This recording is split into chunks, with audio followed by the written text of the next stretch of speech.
ओम शांति। आज संडे को अव्यक्त मुरली का दिन है। आज 6 अप्रैल 2025। अव्यक्त मुरली की ओरिजिनल डेट है 15 दिसंबर 2004। और मुरली का सार है बाप दादा की विशेष आशा।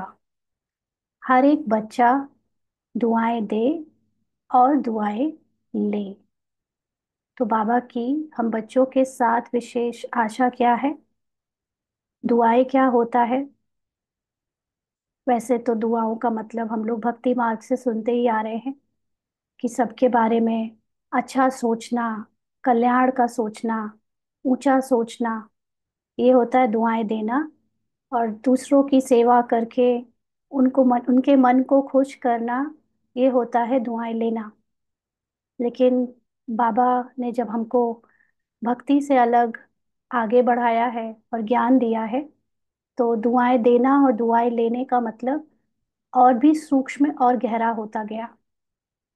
तो असल में दुआएं देना और दुआएं लेना हमारे लिए क्या होता है वो पढ़ेंगे आगे। आज बाप दादा अपने चारों ओर के बेफिक्र बादशाहों की सभा को देख रहे हैं। हम्म। देखो बाबा हमको कौन से रूप में देख रहा है? बाबा हमको हमारे ओरिजिनल संस्कार के रूप में देख रहा है, जो है बेफिक्र बादशाह। यानी जब ड्रामा में कैरेक्टर पहले से फिक्स्ड है, उसकी हर एक एक जो भी सीन में घटनाएं हैं या एक्शंस हैं या थॉट्स हैं या बोल है, वो भी फिक्स्ड है। तो बच्चे माना हम आत्माएं, फिर हमको ड्रामा की किसी भी बात की चिंता क्यों होनी चाहिए? नहीं होनी चाहिए ना। एकदम हल्के रहना चाहिए, कैरेक्टर से परे रहना चाहिए। तो बाबा तो हमको हमारे ओरिजिनल रूप में ही देखता है। हम भले अपने कैरेक्टर में डूब रहे हैं या बाहर निकल रहे हैं, हम नंबरवार, हम मतलब ये माइंड मुझे अभी ऐसे दिखा रहा है कि हमको फिक्र होती है, हम ड्रामा में डूबते हैं, हम अभी पूरी तरह सोल कॉन्शियस नहीं बने हैं। लेकिन बाबा हमको हमारी मूल स्थिति से, जो कि हमारी फरिश्ता स्वरूप की स्थिति कह लो या संपूर्ण स्थिति है, बाबा हमेशा हम बच्चों को हमारी संपूर्णता में देखता है। जैसे अगर हम कभी किसी से मिले और पुराने समय में कभी हमारा उनके साथ बहुत ज़्यादा अच्छा संबंध रहा हो, तो उसके बाद अगर कभी मिलने पर उतना प्यार, उतना अच्छा ना भी मिले, ना भी रहे, लेकिन याद क्या आता है? उनका और हमारा वो बहुत अच्छा निभाया हुआ संबंध, जो सब बहुत पहले या कभी था। लेकिन वो ऊंचा संबंध हमेशा याद रहता है, फिर वो गिरावट वाला संबंध प्रेजेंट में रहे या आता जाता रहे, है ना। तो ऐसे ही हमारी जो सबसे ऊंची स्थिति है बेफिक्री की, बेफिक्र बादशाह फरिश्ता स्थिति, बाबा तो हमको हमारी संपूर्णता में ही देखता है। तो बाबा बेफिक्र बादशाहों की चारों ओर के बच्चों को इस सभा में देख रहा है। यह राजसभा सारे कल्प में इस समय ही है। ये जो समय है, इसमें ही ये नॉलेज मिली है अपने सत्य की, ड्रामा की, और इसलिए ये स्थिति या ये संपूर्णता का ज्ञान केवल इस समय मिलता है। रूहानी फकुर में रहते हो, इसलिए बेफिक्र बादशाह हो। भगवान का साथ, भगवान की नॉलेज का साथ, अपना सत्य का परिचय, अपने सत्य का अनुभव, ये सब कुछ रूहानियत का जीवन अभी मिला है, इसलिए बेफिक्र बादशाह है। सवेरे उठते हैं तो भी बेफिक्र, चलते फिरते कर्म करते भी बेफिक्र, और सोते हो तो भी बेफिक्र नींद में सोते हो। ऐसे अनुभव करते हो ना? बेफिक्र है। हम्म। तो बाबा अब अपने बच्चों की चेकिंग कर रहा है। अब बताओ, बाबा तो जो ज्ञान दे रहा है उससे बाबा ये व, ये हम बच्चों से एक्सपेक्ट करता है कि अब तो तुमको पता चल गया ना, ये ड्रामा है, फिक्स्ड है। तुम कैरेक्टर नहीं हो, तुम आत्मा हो, बिल्कुल मेरे जैसी हो, संपूर्ण हो। तो तुम्हें फिर कैरेक्टर के चलते फिरते कर्म करते सोते फिक्र तो नहीं होनी चाहिए। हम्म। तो ऐसा अनुभव करते हो बेफिक्र, पूछ रहे हैं बाबा। बने हैं व बन रहे हैं, बन गए हैं ना, बेफिक्र और बादशाह हो। स्वराज्य अधिकारी इन कर्मेंद्रियों के ऊपर राज्य करने वाले बेफिक्र बादशाह हो, अर्थात स्वराज्य अधिकारी हो। तो बेफिक्री के साथ साथ बादशाह हो माना आत्मा राजा अभी अपनी स्थूल और सूक्ष्म सभी कर्मेंद्रियों से उपराम होकर इस पर राज्य कर रही है। राज्य करना का मतलब यहाँ पर उनको ऑर्डर प्रमाण चलाना, यहाँ पर कर्मेंद्रियों को ऑर्डर प्रमाण चलाने की बात नहीं है। क्यों? क्योंकि यहाँ पर कलयुग में अभी कैरेक्टर जो हमारा बॉडी का रह गया है वो तो ड्रामा प्रमाण चलेगा। लेकिन मैं आत्मा राजा अब जान चुकी हूँ कि मैं वो कैरेक्टर नहीं हूँ। तो जब मैं आत्मा राजा की सीट पर बैठती हूँ तो ये कर्मेंद्रियां, सूक्ष्म कर्मेंद्रियां ड्रामा में भी उनका भी एक्ट बदलने लगता है धीरे धीरे, और फिर कंट्रोल में आ जाती है। तो ऐसे स्वराज्य अधिकारी भी हो। तो सभी, तो ऐसे सभा, ऐसी सभा आप बच्चों की ही है। इस ज्ञान से जो बेफिक्री मिली है, बादशाहियत मिली है, आत्मा राजा की सीट यानी स्वराज्य अधिकारी मिला है, कि अधिकार मिला है, ये सब हम बाबा के बच्चों को ही मिला है। तो कोई फिक्र है कोई फिक्र, पूछ रहे हैं बाबा। क्योंकि अपने सारे फिक्र बाप को दे दिए हैं। तो अब जैसे देखें कि आप लोगों में से जैसे कभी कभी किसी किसी के कॉल आते हैं या मैसेजेस आते हैं, है ना, तो फिक्र के मैसेज करते हो कि फला फला चीज मेरे साथ हो रही है, क्या करें, फला चीज में ऐसा मुझे अनुभव हो रहा है, क्या करें। तो ये कब हो रहा है, क्यों हो रहा है? क्योंकि पूरा समर्पण नहीं किया है, पूरा ड्रामा के ज्ञान को अप्लाई नहीं किया है। जब ड्रामा में जो होना होगा उसको छोड़ने का अभी अंदर कॉन्फिडेंस नहीं है, तो सोचते हैं कि मुझे करना है, मुझे सोचना है, मुझे बदलना है। जब बाबा ने जो ज्ञान दिया है, अगर जिसने उसको पूरी तरह अप्लाई कर लिया है, वो किसी भी कैरेक्टर की बात का, परिस्थिति का बोझ नहीं लेगा। वो हवा के बहाव में बहता रहेगा और अपने को बाबा से कनेक्टेड रखेगा। कैरेक्टर में कुछ भी आए, लेकिन वो जानता है कि ये सब अपने आप आया है, अपने आप निकल जाएगा, जो होना होगा हो जाएगा, है ना। तो जब ज्ञान मिल गया, नॉलेज मिल गई, तो फिक्र तो नहीं होनी चाहिए, बोझ उतर गया ना। फिक्र खत्म और बेफिक्र बादशाह बन अमूल्य जीवन अनुभव कर रहे हो। तो जीवन अमूल्य कब कहा जाए? जब हर क्षण हर घड़ी अपना सत्य का अनुभव रहे, जब बाबा के साथ मुझे लाइट और माइट अनुभव हो, ज्ञान की हर समय मेरे अंदर लाइट जागती रहे, तब कहें कि ये जीवन अमूल्य जीवन है ना। तो उसी जीवन, जब ज्ञान की लाइट सदा जागती रहती है, लाइट और माइट मिलती रहती है, तो कैरेक्टर की फिक्र खत्म, बेफिक्र हो जाते हैं। तो सबके सिर पर पवित्रता के लाइट का ताज स्वतः ही चमकता है। पवित्रता अर्थात जो ड्रामा से एकदम उपराम है, न्यारी है। तो बाबा तो जानता है कि अभी ड्रामा अनुसार बच्चों के अंदर कैरेक्टर में फिक्र है, पुरुषार्थ की भी ऊपर नीचे अवस्था है। लेकिन बाबा ये भी जानता है कि इन कैरेक्टर के पीछे जो आत्मा है वो सदा न्यारी है।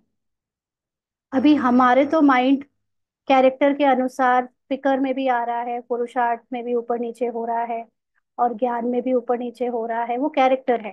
लेकिन बाबा कैरेक्टर को नहीं देखता, बाबा हमारे सत्य आत्मा को देखता है, और वो आत्मा है ही कैरेक्टर से उपराम न्यारी।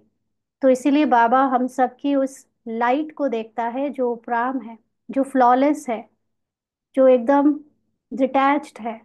और वो लाइट का ताज बाबा हम सबके मस्तक, मस्तक का मतलब या सिर का मतलब फिजिकल शरीर का सिर नहीं देखता। सिर का मतलब है स्थिति, हमारी जो ओरिजिनल स्थिति है, बाबा उसमें पवित्रता यानी न्यारेपन की लाइट का ताज देखता है। तो बेफिक्र के ऊपर लाइट का ताज है, मतलब आपके अंदर नॉलेज है। लाइट माना नॉलेज, बाबा का ज्ञान, वो लाइट ही हमें बेफिक्र बनाती है, वो नॉलेज ही बेफिक्र बनाती है।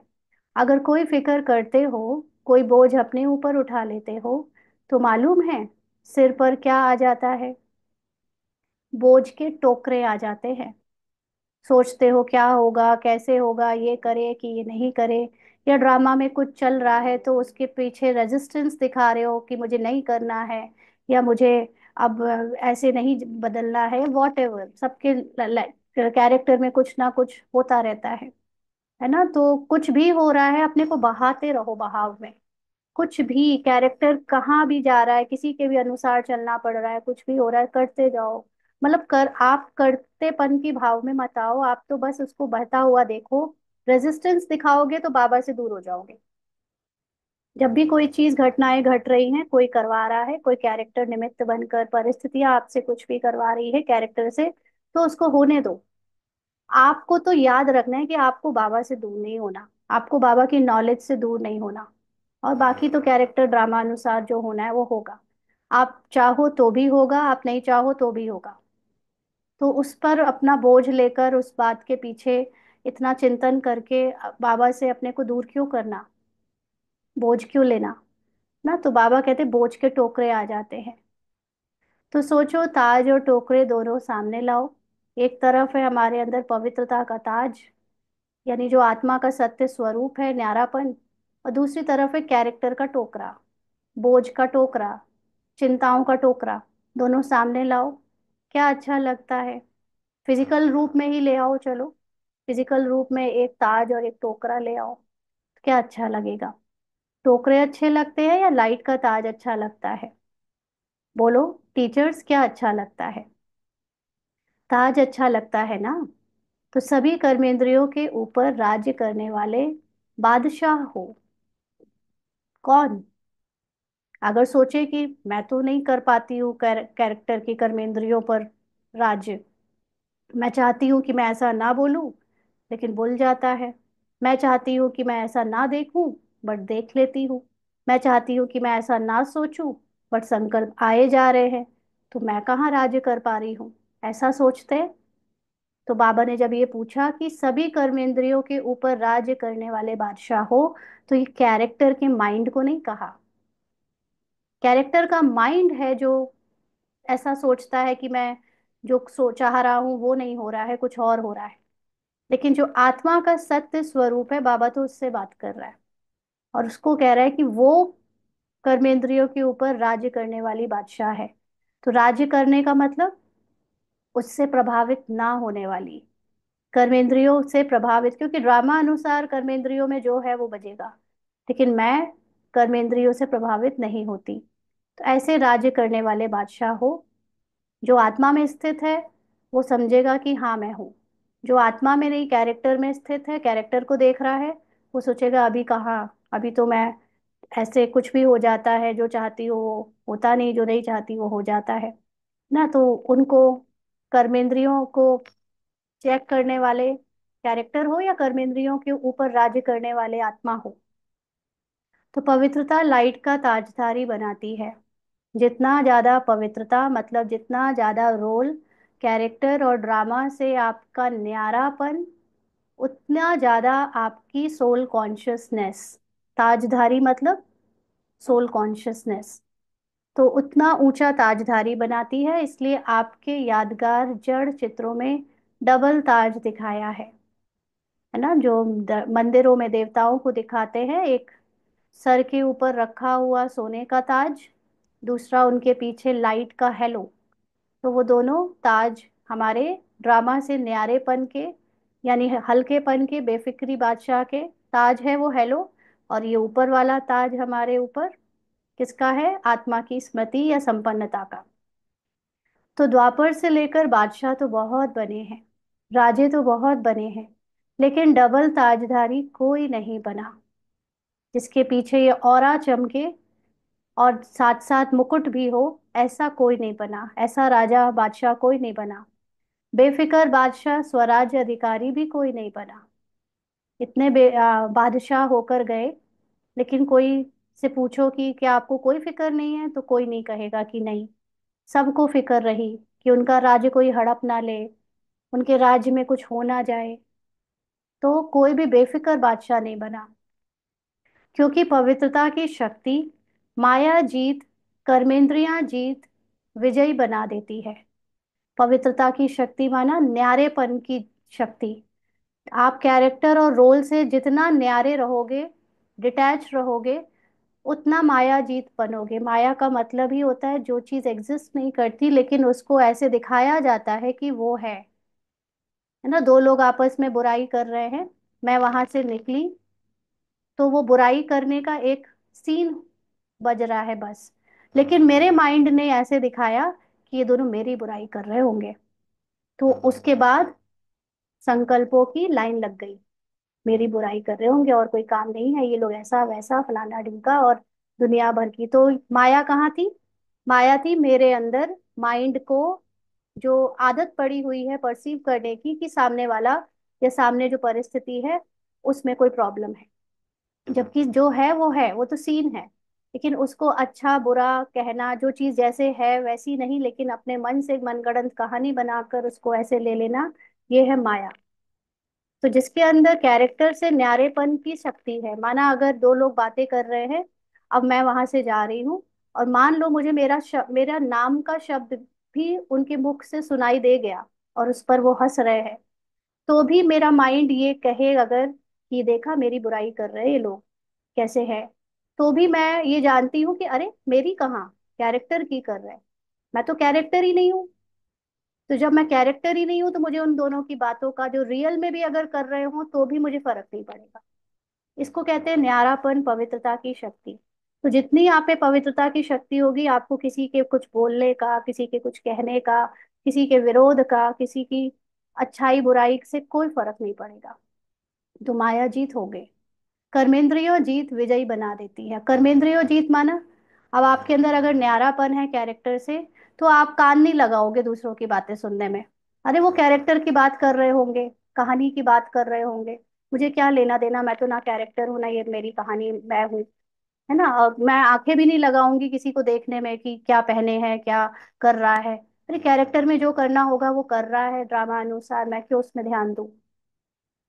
बोलने के लिए भी हर किसी से हर समय कुछ ना कुछ बोलने का कुछ नहीं चाहेगा, क्योंकि जो, मैं तो बाबा की याद में हूँ, जब जो बोलना होगा बोल जाएगा। तो वो ऑटोमेटिकली जिसमें ड्रामा या कैरेक्टर से न्यारापन है वो कर्मेंद्रिय जीत विजय भी बन जाता है। तो बेफिक्र बादशाह की निशानी है, सदा स्वयं भी संतुष्ट और औरों को भी संतुष्ट करने वाले। तो जो बिल्कुल फिक्र नहीं करेगा ना कुछ ऐसा वैसा देखने का, ना बोलने का, ना सुनने का, वो सोचो कितना बेफिक्र होगा। और जो इतना बेफिक्र होता है उससे बाकी के लोग भी संतुष्ट हो जाते हैं, क्योंकि उनको लगता है हमारे इतना कुछ करने कहने से उनको कोई फर्क ही नहीं पड़ता, हम उनको नेगेटिव एनर्जी देते ही नहीं, हम उनके किसी बात को का बुरा मानते ही नहीं, हम हमेशा बेफिक्र बादशाहों की तरह आनंद में रहते हैं। तो कौन नहीं पसंद करेगा मुझे, सब संतुष्ट रहेंगे, सब मुझसे आनंदित रहेंगे, है ना। तो यही माया है जो हम को दिखाती है कि दूसरों को हमसे प्रॉब्लम है, हम उनके बारे में सोचने लगते हैं, फिर हमारा कर्मेंद्रियां रिएक्शन दे देती है और फिर दो रिश्तों में कुछ अनबन हो जाती है। लेकिन जब मैं बेफिक्र हूँ, आपको जो बोलना है जो सोचना है सोचो, कैरेक्टर के बारे में सोच रहे होगे, मैं तो जानती हूँ मैं आत्मा हूँ, आप भी आत्मा, संपूर्ण आत्मा हो, तो फिर कोई भी बीच में अनबन की बात ही नहीं रह जाएगी। तो कभी भी कोई अप्राप्ति है ही नहीं जो असंतुष्ट हो। वो आत्मा भी संपूर्णता में है, मैं आत्मा भी संपूर्णता में हूँ। कैरेक्टर में चाहे उसको गरीब, मुझको गरीब, चाहे भिखारी, चाहे जो बना दो, लेकिन आत्मिक रूप में हम सब संपूर्ण हैं, तो संतुष्ट तो होंगे ही ना। तो जहाँ अप्राप्ति है वहां असंतुष्टता है। तो अप्राप्ति का मतलब ये नहीं है कि गरीबी है मॉनेटरी टर्म्स में, प्रॉपर्टी या साधनों के टर्म्स में। अप्राप्ति का मतलब है जहां पर आपके अंदर कुछ कमी होने का भाव है, कि मेरे पास कुछ नहीं है, कुछ भी, चाहे रिश्तों का, चाहे फिजिकल कोई साधन का, चाहे हेल्थ का, चाहे धन का, प्रॉपर्टी का, किसी भी चीज की अप्राप्ति की जो अंदर भावना होती है वहां संतुष्टता होती है। तो अप्राप्ति होती किसको है? कैरेक्टर को। ड्रामा अनुसार उसको लगता है कि मेरे पास धन कम है, मेरे रिश्ते अच्छे नहीं है, मेरा स्वास्थ्य अच्छा नहीं है। तो जो कैरेक्टर में अपने को सत्य समझ रहा है, जो कैरेक्टर समझ रहा है खुद को, वो फील कर सकता है अप्राप्ति और असंतुष्टता। लेकिन बाबा के बच्चों को तो ज्ञान मिल गया ना, आप कैरेक्टर नहीं हो, आप तो वो संपूर्ण आत्मा हो। तो वो जो संपूर्ण आत्मा है, उसका भाव, उसका भान जो मुझे प्राप्ति कराता है, वहां तो संतुष्टता है। ऐसे बने हो? पूछ रहे हैं बाबा। चेक करो। सदा सर्व प्राप्ति स्वरूप संतुष्ट हैं, सदा। इसका अटेंशन रखना पड़ेगा ना हर समय। कहीं मेरे से कोई कंप्लेन तो नहीं हो रही है, कहीं मैं कोई इच्छा तो नहीं कर रही हूँ, कहीं मैं कोई भी भाव में डूब कर, कैरेक्टर में डूब कर किसी चीज के लिए दुखी तो नहीं हो रही हूँ। तो ये सारी चीजें अगर कैरेक्टर में हो रही हैं तो अटेंशन करो कि तुम कैरेक्टर में डूब रहे हो। तुरंत उसको चेक एंड चेंज करो, अपने आत्मा के स्वरूप में, संपूर्णता में, सर्व प्राप्ति संपन्न स्थिति में स्थित हो जाओ। सदा, सदा तक हमारा डेस्टिनेशन है, कभी कभी से लेकर सदा तक।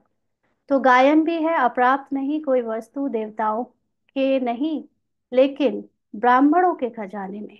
क्यों? क्योंकि ब्राह्मण को ज्ञान मिलता है। देवता बन जाने के बाद कोई ज्ञान नहीं होता, ना माया होती है, ना अप्राप्ति होती है फिजिकल टर्म्स में। अभी हमारे साथ एज अ ब्राह्मण दो चीजें चल रही हैं, कैरेक्टर की अप्राप्तियां और सोल के ज्ञान से प्राप्तियां, आत्मा के संपूर्णता का जो ज्ञान है उसमें प्राप्तियां। तो अब हमारे ऊपर है ब्राह्मण जीवन में कि हम अपने को कैरेक्टर की अप्राप्तियों का चिंतन ज्यादा देते हैं, या हम अपने को आत्मा की प्राप्तियों का चिंतन ज्यादा देते हैं। जो जिस चीज का चिंतन ज्यादा करेगा, उसको उसी चीज की प्राप्ति या अप्राप्ति का अनुभव रहेगा। तो वो हमें चेक करना है, क्योंकि ब्राह्मण बने हैं। तो संतुष्टता जीवन का श्रेष्ठ श्रृंगार है, श्रेष्ठ वैल्यू है। तो ब्राह्मण उसी को कहा जाएगा जो आत्मा को देखता है। जो कैरेक्टर और रोल और शरीर को देख रहा है, वो एक्चुअली ब्राह्मण नहीं, वो बीके है। ब्राह्मण का मतलब ज्ञानी तू आत्मा, अपने सत्य का ज्ञान रखने वाली आत्मा। जो सत्य को भूल जाए उसको ब्राह्मण थोड़ी कहेंगे। तो जो संतुष्टता है वो ब्राह्मण जीवन का श्रेष्ठ श्रृंगार है, श्रेष्ठ वैल्यू है। तो संतुष्ट आत्माएं होना। हम्म। बाप दादा ऐसे बेफिक्र बादशाह बच्चों को देख खुश होते हैं। वाह मेरे बेफिक्र बादशाह, वाह वाह वाह। हो ना? बाबा टांग खींचते हैं, फिर बीच बीच में हो ना, हाथ उठाओ जो बेफिक्र है। तो बच्चों ने तो उठा ही लिया होगा। चाहे अंदर से चिंता आई जा रही है घर में, बच्चे ने खाना खाया कि नहीं खाया, पति दो ठीक ही, सेहत ठीक है या नहीं, लेकिन बाबा के सामने तो सब ऐसे झूठे झूठे हाथ उठा देते हैं। लेकिन बाबा कैरेक्टर का झूठापन नहीं देखता। देखो, बाबा जानता है कि हर एक की आत्मा, चाहे कैरेक्टर में चिंता दिखा रही हो अंदर से, कैरेक्टर में वो अंदर से किसी भी बात की फिक्र कर रही हो, लेकिन जो उसकी आत्मा है वो तो बेफिक्र है। तो अब बाबा सिर्फ ये चेकिंग करवा रहा है कि बच्चे किस में डूबे हैं, बच्चे आत्मा में स्थित हैं या कैरेक्टर में। तो अगर सबने बिल्कुल ऑनेस्टली बाबा को रिस्पॉन्स दिया हो, तो जो बच्चे हाथ खड़ा करेंगे ऑनेस्टली रिस्पॉन्स में, तो बेफिक्र वालों में मतलब वो क्या, आत्मा में स्थित है। और जो फिक्र कर रहा है सेवा कैसे होगी, सेवा में साधन कैसे आएंगे, ज्ञान में किस इनको ज्ञान कैसे मिलेगा, यहाँ तक कि पालना कोई कैसे करेगा, कैसे करे इनकी पालना, कैसे सुनाए इनको ज्ञान, इस सब की भी फिक्र वो कौन कर रहा होगा? जो कैरेक्टर में है, जो अपने को बी के समझ रहा है, जो अपने सत्य में, आत्मा में स्थित है, वो कोई फिक्र नहीं करेगा, वो हाथ उठाएगा। तो बाबा कहते, फिक्र नहीं आता? हो बेफिक्र, कभी तो आता है। नहीं? अच्छा है। इसीलिए माया आपको फिक्र के परिस्थितियां भेजती है, पेपर भेजती है चेकिंग करवाने के लिए। देख के आओ बेफिक्र बने हैं कि नहीं, या अभी भी कोई कोई फिक्र है। तो माया आती है किसी स्वरूप से, किसी व्यक्ति के द्वारा, किसी परिस्थिति के द्वारा, कोई मन में थॉट के द्वारा। और फिर वो देखा जाता है कि अंदर से विचलित हुए, अचल अडोल रहे, क्या हुआ, है ना? तो ये चेकिंग होती है कि हम सोल कॉन्शियस रहे या कैरेक्टर कॉन्शियस रहे।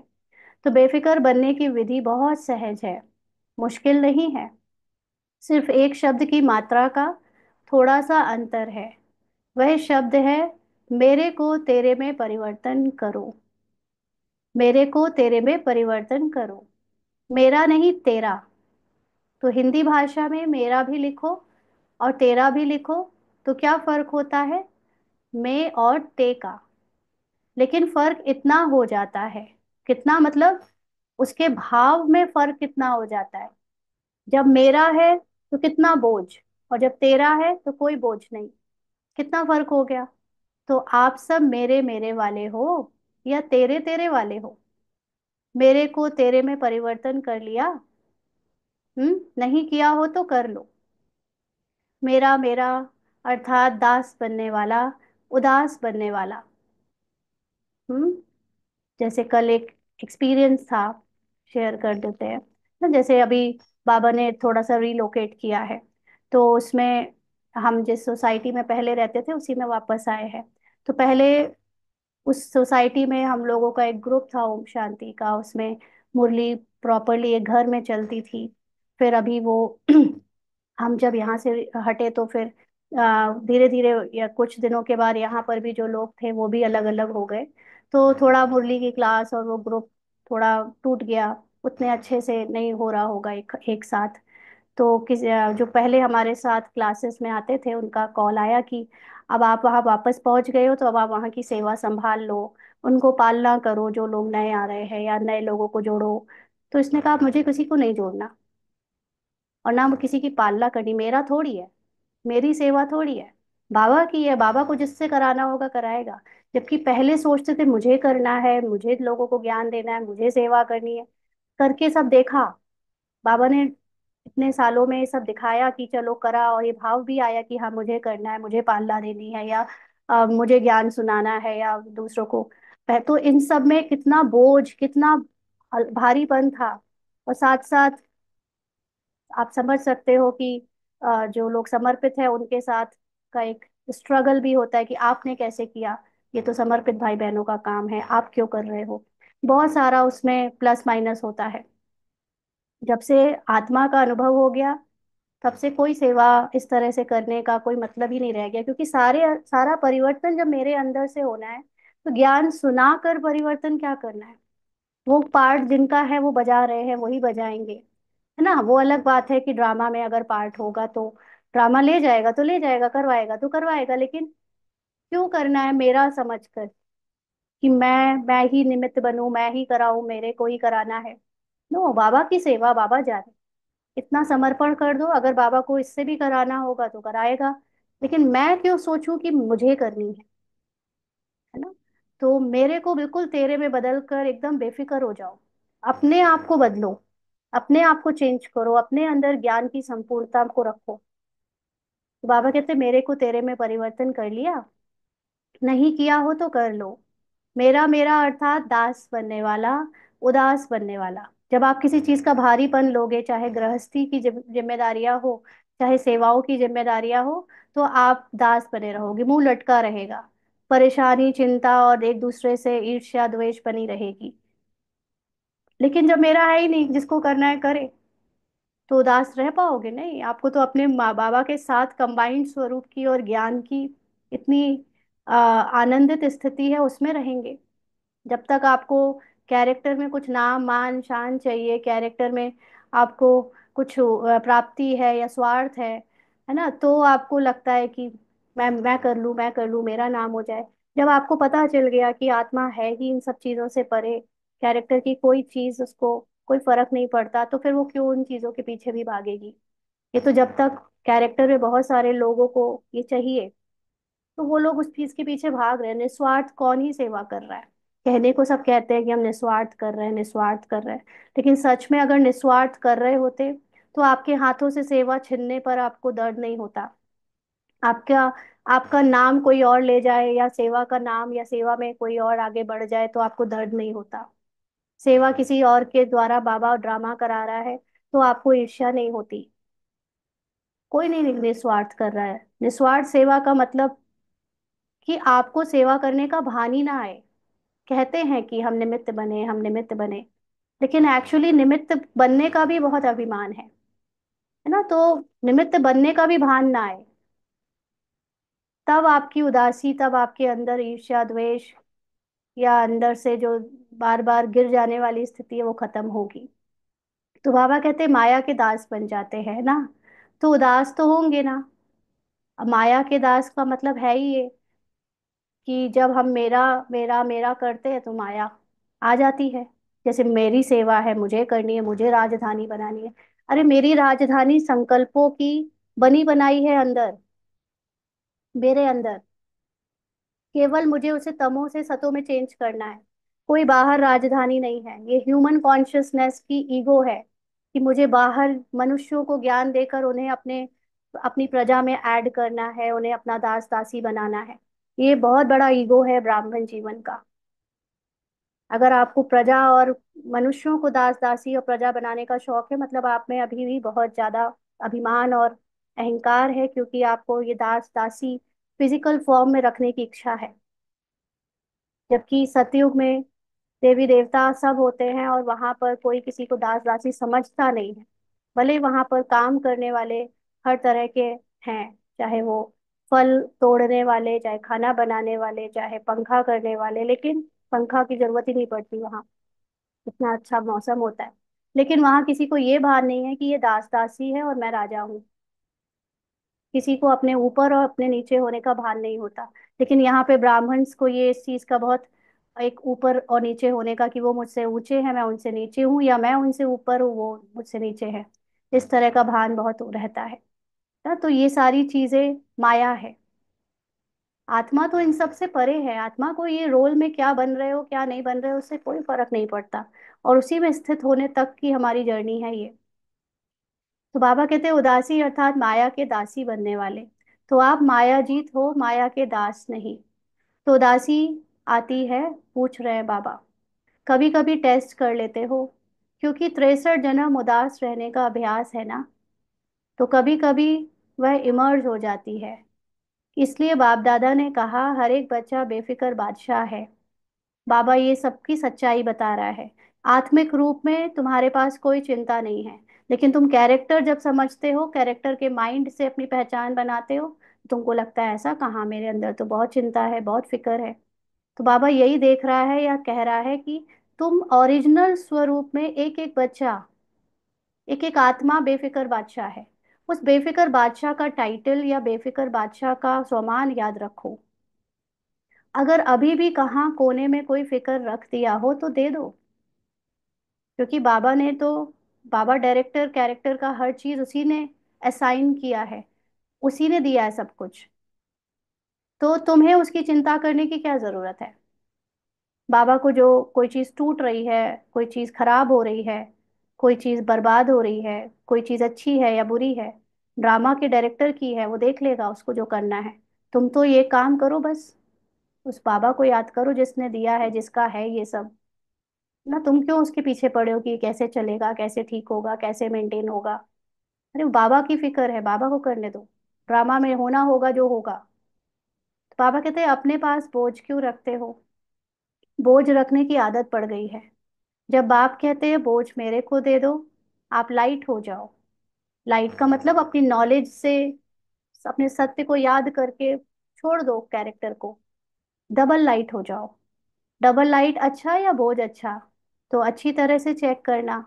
अमृत वेले जब उठो तो चेक करना कि विशेष वर्तमान समय सब कॉन्शियस में भी कोई बोझ तो नहीं है। क्योंकि जब हम उठते हैं, तो उठते ही सबसे पहले देखा जाए तो नुमा शाम और अमृत वेले में एक अंतर ये होता है कि अमृत वेले में सबकॉन्शियस माइंड के सारे थॉट्स आने लगते हैं। आपके ना चाहते भी ऐसे थॉट्स आएंगे जो आपको लगेगा क्यों आ रहे हैं, ये इतनी भीड़ आती है। जबकि नुमा शाम में थॉट्स थोड़े एक तरह से मेंटेन्ड आते हैं, मतलब आप कंट्रोल कर सकते हो, रुके हुए आते हैं। क्योंकि पूरे दिन में आपने थॉट्स पर काम करके उनको अलाइन कर लिया है। मतलब मैं अपने अनुभव के अकॉर्डिंग कैरेक्टर में बोल रही हूँ, बाकी आपका नहीं पता। तो जो मॉर्निंग में जब थॉट्स आते हैं, तो वो बहुत सारे जो आते हैं वो सबकॉन्शियस माइंड में, जहाँ जहाँ जो जो थॉट्स को चेक एंड चेंज नहीं किया गया है, वो थॉट्स आते हैं। तो इसलिए जब वो थॉट्स आए, क्योंकि हमारी जो सफाई हो रही है, हमारा जो परिवर्तन हो रहा है, वो सबकॉन्शियस लेवल का हो रहा है। हम कॉन्शियसली ज्ञान लेते हैं, लेकिन वो ज्ञान जब तक सबकॉन्शियस माइंड में नहीं चला जाता तब तक लेना, उसको प्रैक्टिकल वे में यूज करना जरूरी है, ताकि वो सबकॉन्शियस में चला जाए। सबकॉन्शियस का मतलब अचेतन अवस्था माना, जहां पर जब कोई विचार या कोई बिलीफ जब उस लेवल पे पहुंच जाता है, तो उसके बाद वो नेचुरली काम करता है। फिर आपको उसको करने के लिए सोचना नहीं पड़ेगा। फॉर एग्जाम्पल, जब आप गाड़ी से चलाना सीखते हो, तो जब आप कॉन्शियसली गाड़ी चला रहे हो तो आपको बहुत ध्यान रखना पड़ता है, आपकी कर्मेंद्रियां बहुत अटेंशन रखती हैं, और एक बार में एक या दो चीज को ही कर सकती हैं, कई चीजों को इकट्ठा नहीं कर सकती। तो आप बहुत ध्यान रखते हो, लेकिन वही गाड़ी जब बार बार बार बार चलाते हो, तो उसका जो स्किल है वो आपके सबकॉन्शियस माइंड में चला जाता है। फिर आप एक ही टाइम पे गाड़ी भी चला रहे हो, गाना भी सुन रहे हो, फोन पे भी बात कर रहे हो, कई चीजें आप साथ में कर पा रहे हो। तो सबकॉन्शियस माइंड तक ये ज्ञान पहुंचाने पे हमको, हमारा ये जो ज्ञान युक्त जीवन है वो नेचुरल हो जाता है।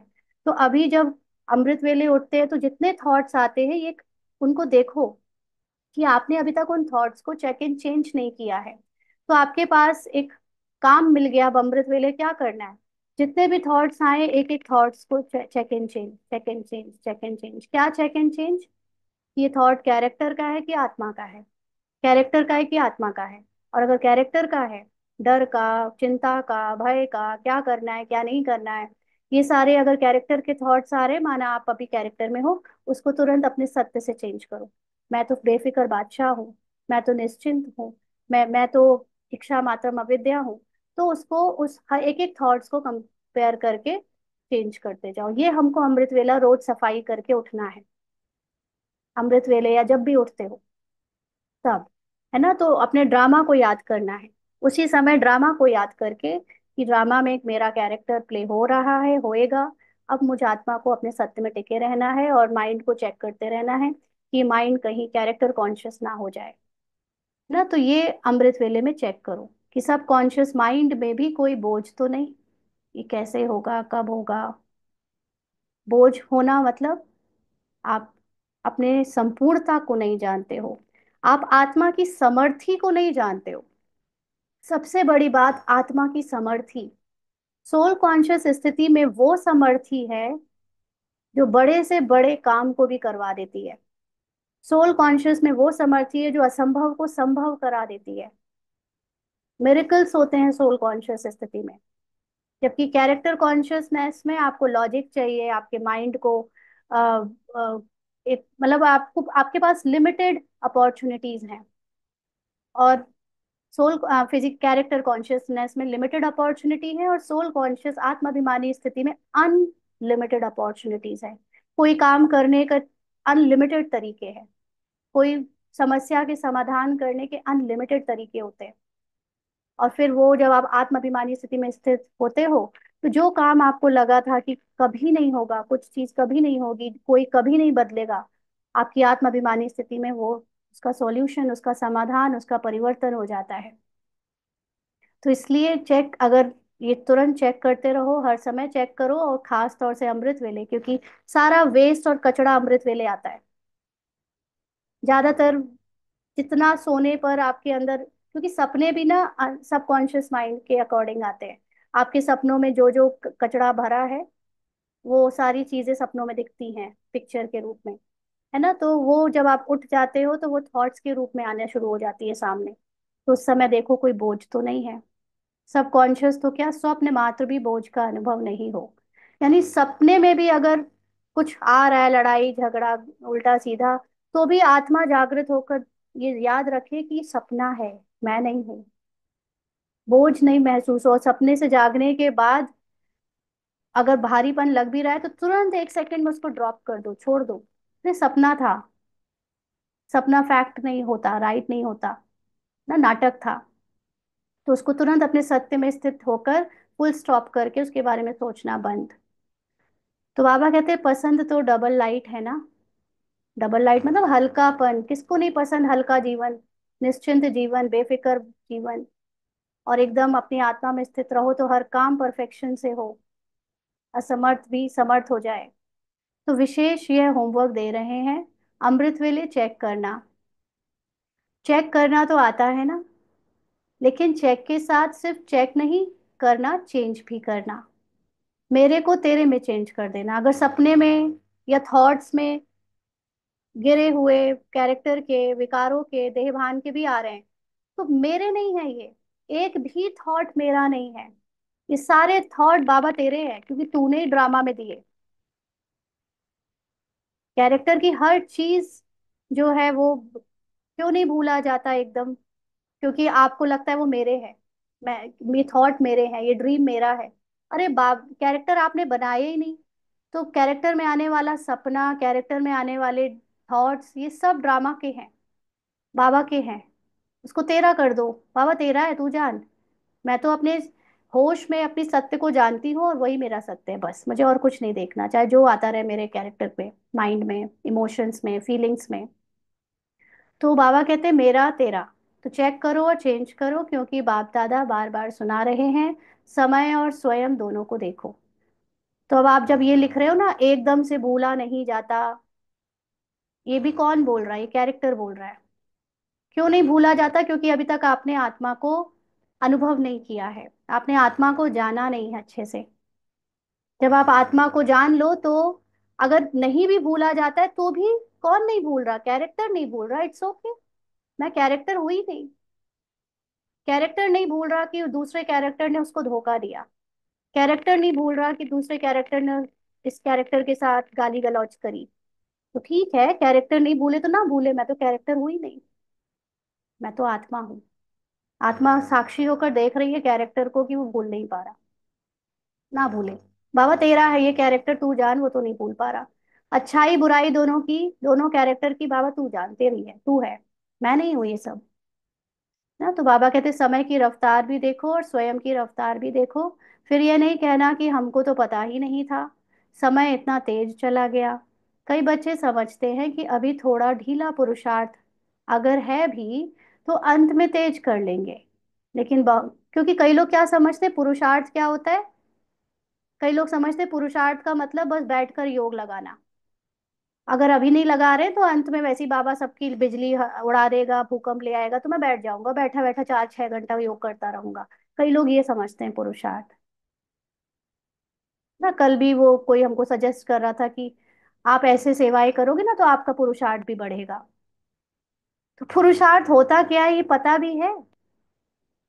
पुरुषार्थ होता है जो भी कर्म आपको कैरेक्टर में मिल रहे हैं, उसमें पुरुष के अर्थ में टिककर, कैरेक्टर से डिटैच होकर, पवित्र रहकर उस कैरेक्टर को प्ले होता हुआ देखो।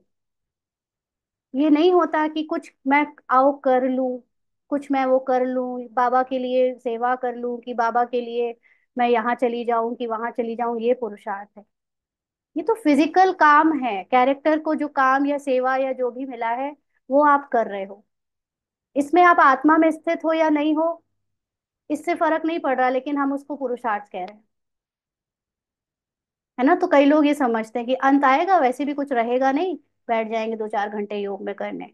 अरे वो वाला योग योग नहीं होता। योग का मतलब जब आप जी रहे हो हर समय आपको याद रहे कि आप आत्मा हो, कैरेक्टर नहीं। अपने संपूर्णता को याद करना, ये लंबे काल का अभ्यास चाहिए। लास्ट में क्या समझ लोगे कि मैं आत्मा हूँ? जब कोई किसी को काट रहा होगा, मार रहा होगा, सीन में ऐसा सीन दिख गया, तो आपको तब याद आएगा क्या कि मैं आत्मा हूँ? अरे वो आत्मा ने शरीर छोड़ा, उसको कुछ नहीं हुआ, कुछ याद नहीं आएगा अगर पहले की हैबिट नहीं बनी हुई है नेचुरल, ऐसा देखने की, ऐसा अनुभव करने की, डिटैच होने की। तो सबसे बड़ी बात कि आत्माभिमानी स्थिति के सामने ऐसी मार काट का सीन कभी आएगा ही नहीं। तो बाबा कहते हैं लेकिन बहुत काल का अभ्यास अंत में सहयोगी बनेगा। बादशाह बन के तो देखो। बने हैं लेकिन कोई बने हैं, कोई नहीं बने हैं। चल रहे हैं, कर रहे हैं, संपन्न हो जाएंगे। अब चलना नहीं है, करना नहीं है, उड़ना है। उड़ना मतलब हर बात छोड़ दो कैरेक्टर की, नीचे ड्रॉप। आप उड़ो, आप आत्मा हो, आप कैरेक्टर हो ही नहीं। छोड़ दो अच्छाई और बुराई, कैरेक्टर की दोनों छोड़ दो।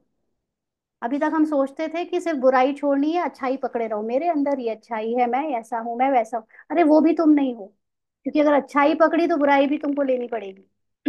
तुम दोनों ही नहीं हो, छोड़ दो दोनों। अभी उड़ने की रफ्तार चाहिए। पंख तो मिल गए हैं ना, उमंग और उत्साह और हिम्मत के पंख सबको मिले हैं। और बाप का वरदान भी है, याद है वरदान? हिम्मत का एक कदम आपका, हजार कदम मदद बाप की। क्योंकि बाप का बच्चों से दिल का प्यार है, तो प्यार वाले बच्चों की बाप मेहनत नहीं देख सकते। मोहब्बत में रहो तो मेहनत समाप्त हो जाएगी। मेहनत अच्छी लगती है क्या? अभी तक कैसी मेहनत करते थे? मेरे अंदर अहंकार नहीं आए, मेरे अंदर कामुकता नहीं आए, मेरे अंदर लालच नहीं आए, ये समझते थे। लेकिन उड़ने का मतलब होता है, ये अहंकार कैरेक्टर के माइंड में है, ये लालच कैरेक्टर के माइंड में है, ये कामुकता कैरेक्टर के माइंड में है। नहीं, ये सब कुछ भी नहीं है। आने दो अहंकार को, आने दो ईर्ष्या को, आने दो लालच को। लेकिन ये मेरे माइंड की माया है। मैं जान गई हूँ ये मैं नहीं हूँ। तुरंत उसको वहीं फुल स्टॉप तभी लग जाता है जब आप ये माइंड को तुरंत पकड़ लेते हो। अच्छा बेटा, तुम अभी अहंकार दिखा रहे हो, दिखाओ। तो माइंड शांत हो जाता है, कोई अहंकार नहीं। अच्छा बेटा, तुम अभी कामुकता दिखा रहे हो, तुमको ये लग रहा है दूसरे लोग कामुकता में जा रहे हैं, ये माइंड की क्रिएशन है। तुरंत उसको, ये है ही नहीं, मैं क्रिएट कर रहा हूँ, मेरा माइंड क्रिएट कर रहा है, उसको तुरंत पकड़ के थप्प मारो। खेलते थे ना बचपन में वो गेम, सर पे ऐसे थप्प मार कर, आई स्पाई और ऐसे कर करके।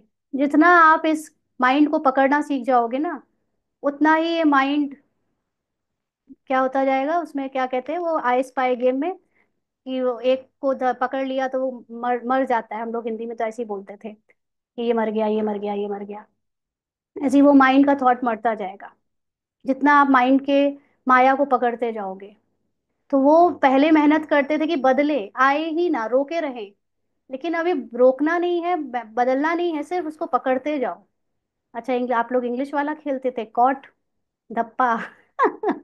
हाँ ठीक है। तो मेहनत अच्छी लगती है क्या? थक तो गए हो।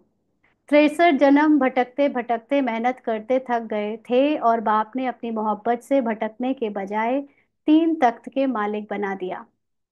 3 तख्त जानते हो? जानते क्या हो? लेकिन तख्त निवासी हो। अब देखो, जो चीज आप ऑलरेडी हो उसके बारे में बाबा हमको नॉलेज दे रहा है। वो 3 तख्त कौन कौन से? अकाल तख्त निवासी, सबसे पहले तो आपको काल नहीं खा सकता। आत्मा को काल नहीं खाता, इसलिए वो अकाल तख्त निवासी है। बाप दादा, काल का मतलब दोनों चीजें होती है, मृत्यु भी और टाइम भी। आत्मा बियॉन्ड टाइम है और आत्मा बियॉन्ड मृत्यु है, इसलिए अकाल तख्त। फिर बाप दादा के दिल तख्त नशीन।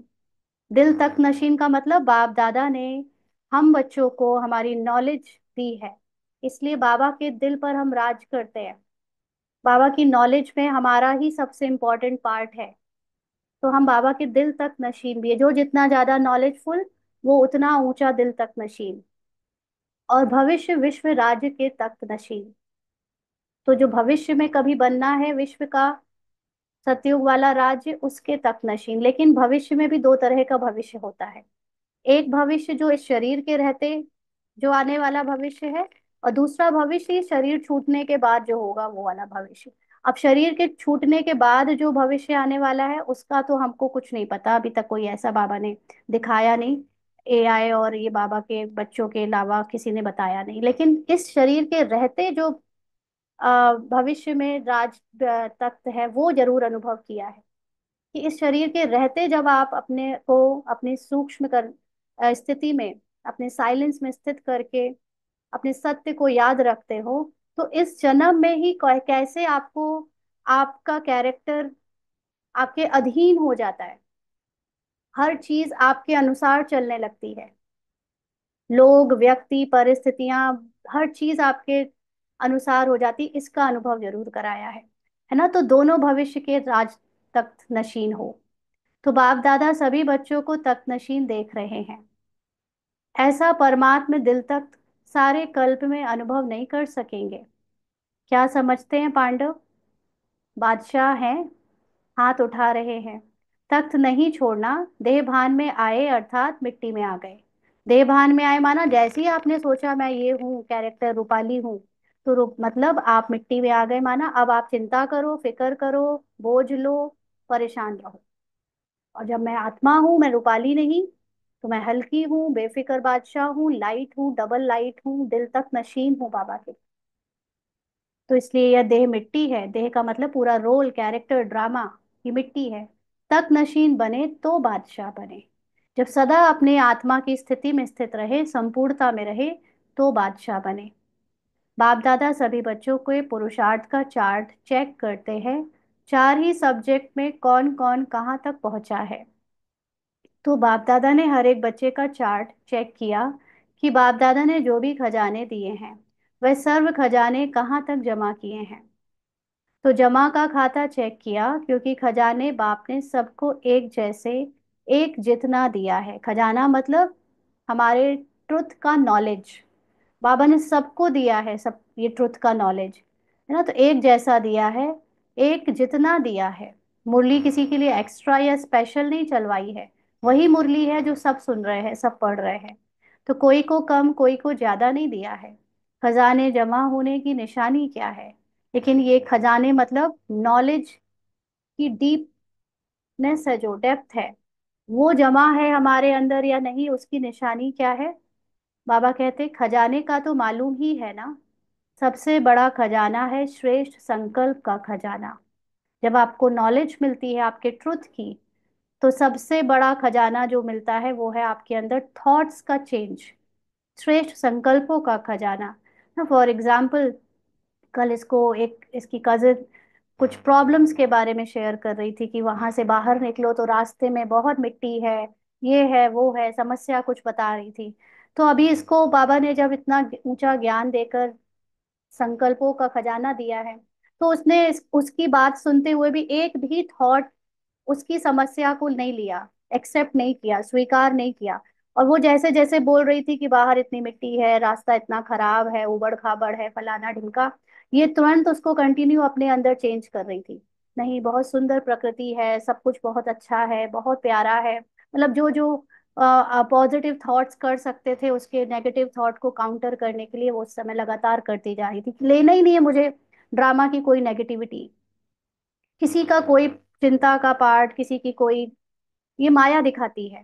ये कंप्लेन करना, ये दूसरों की प्रॉब्लम्स का जो लोग व्याख्या करते हैं, या जो हो रहा है संसार में उसकी बातें करके चिंता दिखाते हैं, नो, मुझे कुछ नहीं लेना, किसी का कुछ नहीं लेना। मैं मुझे मुझे पता है मेरा सतयुग मेरे अंदर है।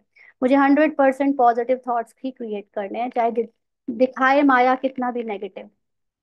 मुझे किसी की नेगेटिविटी, ना व्यक्ति की ना परिस्थिति की लेनी है। मुझे हर समय पॉजिटिव ही थॉट्स क्रिएट करने हैं, तो बहुत अटेंशन रखना है ना। तो इस ज्ञान से सबसे बड़ा खजाना तो आपको श्रेष्ठ संकल्पों का खजाना मिला। संकल्प भी खजाना है, तो वर्तमान समय भी बहुत बड़ा खजाना है। क्योंकि वर्तमान समय में जो कुछ प्राप्त करना चाहें, जो वरदान लेना चाहें, जितना अपने को श्रेष्ठ बनाना चाहें, उतना अभी बना सकते हैं। क्योंकि यही वो समय है जब आपको ये पता चलता है कि बाहर का फिजिकल वर्ल्ड आपके सूक्ष्म माइंड की क्रिएशन है। और अगर आप को ये ज्ञान हो गया और उसके बाद भी अगर आप अपने सूक्ष्म माइंड को आत्मा राजा की सीट पर बैठकर चेक एंड चेंज नहीं कर सकते, तो अगर अभी नहीं कर सकते तो कभी नहीं कर सकते। क्योंकि ये ज्ञान मिल गया आपको। जब आपको ज्ञान मिल गया तो करो ना अभी की अभी। सारे अपने अंदर के नेगेटिव थॉट्स को या जो भी आ रहा है उसको चेक एंड चेंज करो, चेंज करो, अपने साइलेंस में ले जाओ पहले तो। आपको पहले अपने साइलेंस की स्थिति में टिकना पड़ेगा चेक एंड चेंज करने के लिए। कैरेक्टर चेक एंड चेंज करेगा वो 100% पॉसिबल नहीं हो पाएगा। कि अगर आपके मान लो कैरेक्टर के बच्चे को अगर चोट लग गई और कोई कहे कि उसमें हम फिक्र ना करें, चिंता ना करें, तो कैरेक्टर तो नहीं सोच पाएगा। लेकिन जो आत्मा, जो साइलेंस है इस कैरेक्टर के पीछे, वो साक्षी होकर कैरेक्टर की चिंता को देख भी रहा है, फिक्र को देख भी रहा है, लेकिन वो जानता है कि कुछ नहीं हुआ है, ये कैरेक्टर में दो लोग एक्टिंग कर रहे हैं। वो चेक एंड चेंज कर सकता है। कैरेक्टर हमेशा चेक एंड चेंज नहीं कर पाएगा। इसलिए साक्षी आत्मा होती है, कैरेक्टर नहीं। तो बाबा कहते हैं कि इसी समय है, जो चाहे कर लो, जितना चाहे अपने अंदर श्रेष्ठ संकल्प का खजाना जोड़ लो, बना लो, अपनी सतयुगी अवस्था बना लो, स्वर्ग बना लो अपने अंदर। अभी बना सकते हो, अभी नहीं तो कब नहीं। जैसे संकल्प के खजाने को व्यर्थ गंवाना अर्थात अपने प्राप्तियों को गंवाना, ऐसे ही समय के एक सेकंड को भी व्यर्थ गंवाया, सफल नहीं किया, तो बहुत गंवाया। अब क्योंकि हमारा ये कैरेक्टर का समय भी एज डिफाइंड है कि भाई हम कितने एज तक जिएंगे, 35, 45, 75, 95, है ना। तो वो एक एक सेकंड हम जो टाइम की परिधि में रखते हैं, अगर उस समय भी हम बाहरी चिंता में लगे रहेंगे, मतलब थोड़ा बहुत नहीं, बहुत गवा देंगे, क्योंकि ये नॉलेज हमें टाइम से परे ले जाने वाली है। और हम अगर टाइम से परे की स्थिति में नहीं रहे तो ये वाला टाइम हमारा वेस्ट हो जाएगा। तो साथ में ज्ञान का खजाना, गुणों का खजाना, शक्तियों का खजाना। आत्मा है ही फुल ज्ञान से भरपूर, नॉलेजफुल, गुण और शक्तियों से भरपूर। और हर आत्मा और परमात्मा द्वारा दुआओं का खजाना, क्योंकि इस समय ही हमको ये नॉलेज मिलती है कि हम सबके एक्टिंग से अलग उसके नेचुरल, ओरिजिनल, मूल आत्मा को देखें, जो सत्य है, जो संपूर्ण है। तो उसमें ही हमको दुआएं मिलती है। तो सबसे सहज है पुरुषार्थ में दुआएं दो और दुआएं लो। सुख दो और सुख लो, ना दुख दो, ना दुख लो। ऐसे नहीं कि दुख दिया नहीं लेकिन ले लो, तो भी दुखी तो होंगे ना। माना हमें किसी हालत में कहीं से माइंड को दुख या कोई प्रॉब्लम या कोई भी बाहर की परेशानी को हर्ट्स देने नहीं देना है। किसी का भी दुख, दुख के दुनिया है चल रही है, वो नहीं लेने देना है अपने अंदर, क्योंकि मुझे अपना सतयुग क्रिएट करना है। और वो सतयुग मेरे क्रिएट करने से ही संसार में सतयुग आएगा। तो इसलिए अगर मैं दूसरों का दुख लेती रहूंगी तो मेरा सतयुग क्रिएट होगा कैसे? है ना। हम लोग जब ब्लॉक से खेलते हैं या ताश के पत्तों से, जब वो ऐसे ऐसे वो घर जैसा बनाते हैं, तो अगर मैं दूसरों के घर को देखकर या दूसरों के प्रॉब्लम्स को देखकर, दूसरों के ताश और ब्लॉक्स को खराब होता हुआ देखकर अपना घर, अपना ब्लॉक खराब कर लूंगी, तो मेरा फिर वो ब्लॉक कंप्लीट होगा कैसे? तो इसलिए मुझे किसी का दुख नहीं देना लेना है, और ना ही किसी के प्रॉब्लम्स में फंसना है, क्योंकि वो सब माया है। और जैसे ही आप जब नहीं फंसते हो, आप उनका दुख नहीं लेते हो, उनका दुख खत्म हो जाता है, उनकी प्रॉब्लम्स खत्म हो जाती है। वो सिर्फ थोड़ी देर के लिए आपकी परीक्षा लेने के लिए ऐसे आपके सामने सीन के रूप में आता है। तो दुआएं दो, सुख दो और सुख लो। आप उसको, उनके दुख को बदलकर सुख की दृष्टि से देखो, तो उनको सुख मिलने लगेगा। दुआएं देना आता है, आता है, लेना भी आता है। अब यहाँ पर हम लोग दुआएं देना या लेना क्या समझते थे, कि स्थूल सेवा करते हैं तो दुआएं मिलती है, लोगों को भाषण सुनाते हैं तो दुआएं मिलती हैं, कोर्स कराते हैं तो दुआएं मिलती हैं, या ज्ञान सुनाते हैं तो दुआएं मिलती है। माना सब कुछ दुआ लेने का की मशीनरी बाहर है, फैक्ट्री बाहर है। लेकिन सूक्ष्म ज्ञान के अंतर्गत आपको पता चलता है कि दुआएं कहीं बाहर नहीं है, दुआएं आपके अंदर है। जितना जितना आप सोल कॉन्शियस बनोगे, जितना आप आत्माभिमानी अपने अंदर के थॉट्स को, अपने अंदर की 18 अक्षौड़ी सेना को आप चेक एंड चेंज कर पाओगे अटेंशन रखकर, आप ऑटोमेटिकली दुआएं ले रहे हो। क्योंकि दुआ लेने का मतलब है सोल कॉन्शियस बनना। फॉर ब्राह्मण्स, बीके के लिए तो दुआ लेना मतलब सेवा करना, स्थूल सेवा, वाचा सेवा, कर्मणा सेवा। लेकिन ब्राह्मण्स के लिए दुआ लेना मतलब अपने अंदर का परिवर्तन। तो जितना सोल कॉन्शियस बनोगे उतना दुआ ले रहे हो। लेना भी आता है, पूछ रहे हैं बाबा। जिसको दुआएं लेना और देना आता है वह हाथ उठाओ। लेना और देना मतलब ना मैं अपने कैरेक्टर में फंसूं, ना मैं दूसरों के कैरेक्टर में फंसूं, सबकी संपूर्णता को देखूं, तो मैं ले भी रही हूँ और दे भी रही हूँ। अच्छा, सभी को आता है। अच्छा, डबल फॉरेनर्स को भी आता है, मुबारक है। देने आता है, लेने आता है तो मुबारक है, सभी को मुबारक है। अगर लेना भी आता है और देना भी आता है, फिर और क्या चाहिए? दुआएं लेते जाओ, दुआएं देते जाओ, संपन्न हो जाएंगे। जो बार बार ये प्रैक्टिस करेगा कि मुझे सबकी संपूर्ण आत्मा को देखना है, वो कैसे नहीं अपने कैरेक्टर में भी संपन्न बनेगा, बन ही जाएगा। तो कोई बदुआ देवे तो क्या करेंगे? माना कैरेक्टर में कोई आपको बदुआ दे, जैसे शुरू में एग्जाम्पल बताया, तो आप लेंगे? बदुआ आपको देता है तो आप क्या लेंगे? अरे बदुआ कैरेक्टर को दे रहा है, आत्मा को थोड़ी दे रहा है ना, तो लेंगे। अगर बदुआ मानो ले लिया तो आपके अंदर स्वच्छता रही। माना आप कैरेक्टर कॉन्शियस होकर आपने दूसरों की निंदा को, ग्लानि को स्वीकार कर लिया, तो आपके को अपने लिए या उनके लिए भाव क्या हो गया, बदल गया ना। आपने उनकी आत्मा को भी नहीं देखा, फिर अपने भी अंदर आत्मा में स्थित नहीं हुए, तो स्वच्छता रही। बदुआ तो खराब चीज है ना। आपने ले ली, अपने अंदर स्वीकार कर ली, तो आपका अंदर स्वच्छ तो नहीं रहा ना। अगर जरा भी डिफेक्ट रहा तो परफेक्ट नहीं बन सकते। अगर खराब देखो, अगर जरा भी डिफेक्ट रहा, माना आपने जरा भी कैरेक्टर के डिफेक्ट को, चाहे दूसरों का कैरेक्टर चाहे मेरा कैरेक्टर, अगर थोड़ा सा भी डिफेक्ट को देखा और स्वीकार किया, तो आप जो आत्मा का परफेक्शन है, फ्लॉलेस है, उसमें टिक नहीं सकेंगे, परफेक्ट नहीं बन सकेंगे। इसलिए लेना ही नहीं है कैरेक्टर की कोई चीज। अगर खराब चीज कोई देवे तो क्या आप ले लेंगे? कोई बहुत सुंदर फल हो लेकिन आपको खराब हुआ दे देवे, फल तो बढ़िया है, फिर ले लेंगे? नहीं लेंगे ना, कि कहेंगे अच्छा तो है, चलो दिया है तो ले लो। तो कभी भी कोई बदुआ दे तो आप मन के अंदर धारण नहीं करो, क्योंकि बदुआ उसने कैरेक्टर, एक कैरेक्टर ने दूसरे कैरेक्टर को दिया ड्रामा अनुसार। ना तो उसने चूज किया ना मैंने चूज किया। इसलिए मैं दोनों ही चीजों से प्रभावित नहीं होती। समझ में आता है कि यह बदुआ है, लेकिन बदुआ अगर अंदर धारण नहीं करो, नहीं तो डिफेक्ट हो जाएगा। माना आप अपने आत्मा की परफेक्शन में नहीं टिक पाओगे। तो अभी यह वर्ष, अभी थोड़े दिन पड़े हैं पुराने वर्ष में, लेकिन अपने दिल में दृढ़ संकल्प करो। अभी भी किसी की बदुआ मन में हो तो निकाल दो, और कल से दुआ देंगे, दुआ लेंगे। मंजूर है? बाबा पूछ रहे, पसंद है? पसंद है या करना ही है? पसंद तो है, लेकिन जो समझते हैं करना ही है। कुछ भी हो जाए, लेकिन करना ही है, वह हाथ उठाओ। करना ही है। तो जो स्नेही सहयोगी आज आए हैं वह हाथ उठाओ। तो जो स्नेही सहयोगी आए हैं, बाप दादा उन्हों को मुबारक दे रहे हैं, क्योंकि सहयोगी तो हो, स्नेही भी हो। लेकिन आज एक और कदम उठा के बाप के घर में, वह अपने घर में आए हो, तो अपने घर में आने की मुबारक है। अच्छा, जो स्नेही सहयोगी आए हैं वह भी समझते हैं कि दुआएं देंगे और लेंगे। बाबा पूछ रहे हैं, समझते हो? स्नेही सहयोगी को भी देखो बाबा मिलन में बुलाया गया है ना? तो उनको ज्ञान नहीं है, लेकिन वो बस बाबा के घर में बाबा के बच्चों का सहयोग करते हैं, किसी भी तरह से, तन से, मन से, धन से। तो बाबा ने सरल भाषा में बोला, दुआ देना और दुआ लेना, क्योंकि भक्ति में भी दुआ का वर्ड यूज होता है ना। तो ऐसा समझते हो, हिम्मत रखते हो? जो स्नेही सहयोगी हिम्मत रखते हैं, मदद मिलेगी। लंबा उठा हाथ उठाओ।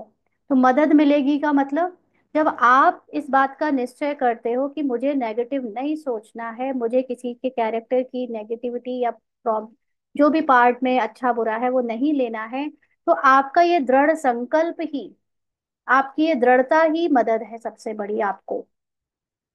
तो बाबा मदद कोई अलग से नहीं करता, ड्रामा अनुसार आपका दृढ़ संकल्प ही आपको हेल्प करता है कि आप किसी की दुआ, किसी के बारे में कुछ गलत ना सोचो, ना लो, है ना?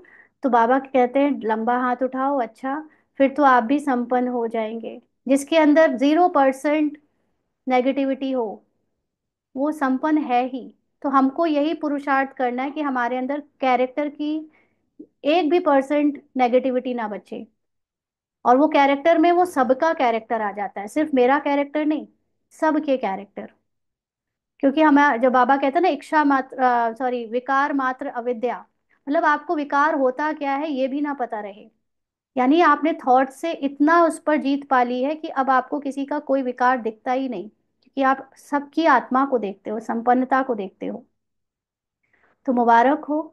अच्छा, जो गॉडली स्टूडेंट रेगुलर है, चाहे ब्राह्मण जीवन में बाप दादा से मिलने पहली बार आए हैं लेकिन अपने को ब्राह्मण समझते हैं, रेगुलर स्टूडेंट समझते हैं, वह अगर समझते हैं कि करना ही है, वह हाथ उठाओ। दुआ देंगे, दुआ लेंगे, करेंगे। टीचर्स उठा रही हैं, ये कैबिन वाले नहीं उठा रहे हैं, ये समझते हैं हम तो देते ही हैं। अभी करना ही है, कुछ भी हो जाए हिम्मत रखो, दृढ़ संकल्प रखो।